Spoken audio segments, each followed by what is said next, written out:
उत्तराखंड के उत्तरकाशी जिले के धराली और हर्षिल में जो बादल फटे थे, यह उसी का असर है कि एक विशाल लेक का स्ट्रक्चर बन गया है।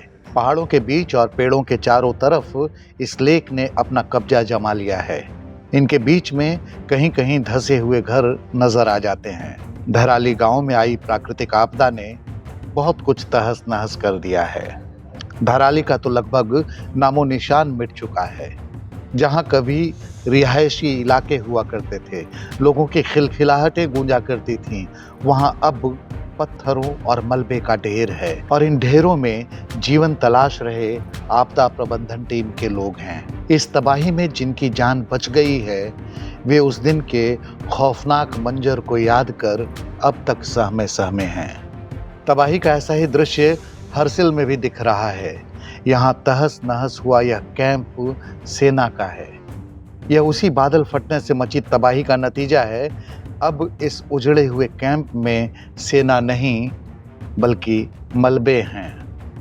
ये कमरे, ये अलमारियां, बिखरे पड़े कपड़े, सब के सब उस तबाही की कहानी लिख रहे हैं।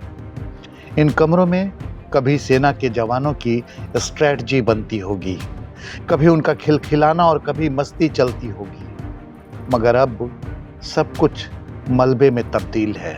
रिपोर्ट्स बताती हैं कि हर्षिल स्थित सेना के कैंप में आई अचानक बाढ़ के बाद लगभग 10 जवान लापता हैं।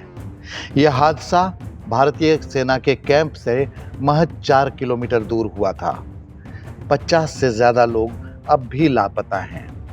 बता दें कि मंगलवार को खीर गंगा नदी के ऊपरी इलाकों में भारी बारिश के कारण अचानक बाढ़ और भूस्खलन हुआ।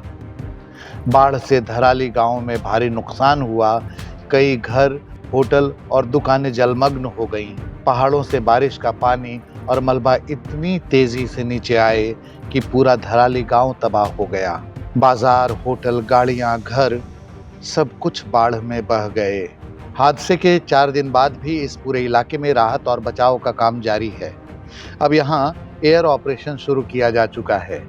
सेना के हेलीकॉप्टरों के जरिए फंसे हुए लोगों को निकाला जा रहा है। मेडिकल कैंप लगाए जा रहे हैं। सेना के अलावा एनडीआरएफ, एसडीआरएफ और आईटीबीपी की टीमें बचाव अभियान में लगी हैं।